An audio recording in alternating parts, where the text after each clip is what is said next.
Hey guys, have you been feeling any hip flexor pain recently? It sucks, I know.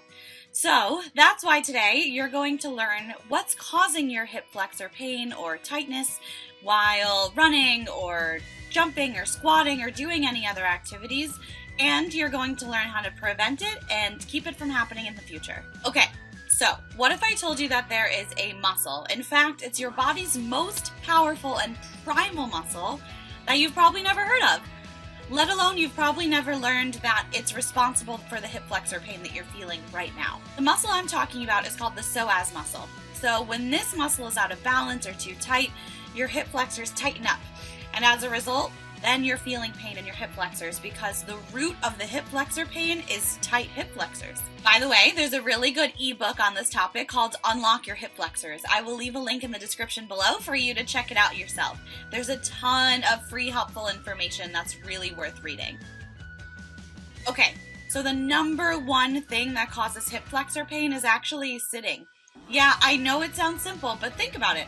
While you're sitting, your psoas muscle is resting and it weakens, so it gets shorter and it gets tighter, most often resulting in your hip flexor pain and joint pain and bad posture. Do you see where I'm going with this? Basically, don't spend too much time sitting. Honestly, our bodies aren't designed to sit in chairs. It's really unnatural for us. Before chairs were even around, our ancestors rested in a deep squatted position. Most of us can't even squat like that anymore because we spend too much time sitting at work or while home or while driving. Even if you are the most active of athletes, you still may suffer from a tight psoas muscle due to the amount of time that you're sitting each day and spending all that time in a chair. Okay, so now I'm going to show you a few stretches to work on the psoas muscle to unlock your hips. Okay, so the first one is the butterfly stretch. Just sit on the floor. Bring your heels together as close to your body as you can. I'm pretty flexible, so I can get them really close.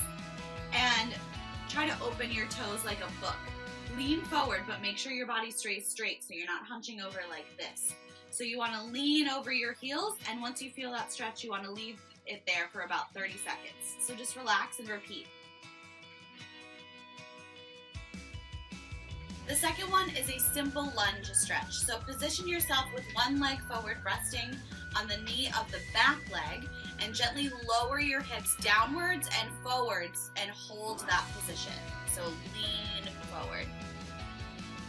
Hold that position for about 30 seconds and then switch sides so you can do each leg twice to really loosen those hip flexors.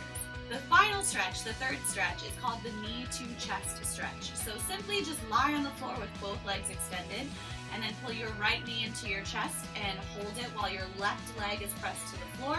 Hold for about 30 seconds to 2 minutes depending on how tight your hip flexor is, and then repeat on the other leg. So watch really quick.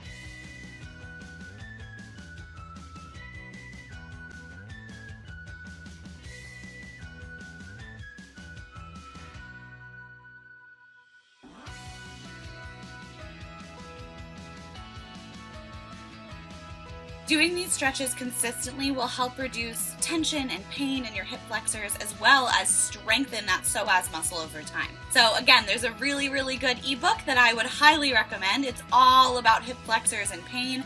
It's called Unlock Your Hip Flexors. I will leave it in the description below, and even if you don't buy it, there's a ton of free information on the website that is really worth reading. It covers pretty much everything about hip flexors, so you should definitely check it out. All right, that's it for the video, guys. I hope you got something out of it. And remember, stick to the basics.